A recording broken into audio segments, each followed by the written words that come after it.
Hello, good afternoon to you. Welcome to the Business News here on Media Live. My name is Alfredo Cancel. Let's go on to our first story this afternoon. A rule of origin expert Martin Wild observes many exporters in Ghana pay more tariffs than they should due to lack of appreciation of rules of origin. Now, he indicated most Ghanaian businesses do not apply rules of origin of goods they import or export, thereby losing out on benefits such as low or zero tariffs.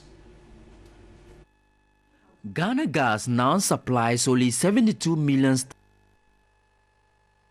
Determining where products come from is no longer easy in the area of raw materials and parts, as inputs for scattered manufacturing plants, making it difficult to check trade policies such as anti-dumping and right tariffs. At a capacity-building workshop for institutions such as Customs Division of the Ghana Revenue Authority and Ghana Chamber of Commerce and Industry, a tariff consultant, Martin Wild, insisted knowing the rules of origin of imported and exported goods help to identify the right tariffs. Economic partnership agreements can be exported to the EU with no duty, a zero-rated duty.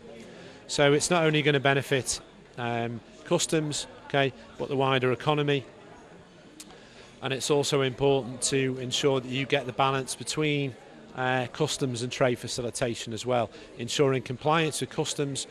Deputy Program Director of Trade-Related Assistance and Quality Enabling TRAC, Daniel Sowa, stated the TRAC program is to improve Ghana's quality infrastructure.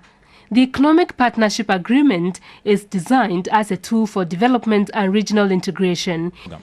It is an EU-funded program worth 50 million euros, and then it's situated in the Ministry of Trade and Industry. So it is a need for them to be updated on the current rules of origin in respect to trade agreements which Ghana signs onto. A Chief Revenue Officer of the Customs Division of GRA, Samuel Edua, said the service is ready for any increase in volumes of trade through EPA. It is basically about the origin of the goods, then also producing to standard. A documentation officer at the Ghana Chamber of Commerce and Industry, Elizabeth Agbesi, underscored the importance of the chamber in proper certification on rules of origin. If it doesn't originate from this country, which can never issue you the certificate, and whatever we've learned imparted to the exporters. The head of the Spintex Medium Taxpayer Office of the Ghana Revenue Authority, Assistant Commissioner Chris Afedo, says tax compliance for businesses in the Spintex area is very low. He noted that they are yet to achieve a 100% target of compliance owing to tax evasion. The Spintex Road Medium Tax Office of the Ghana Revenue Authority covers all medium businesses.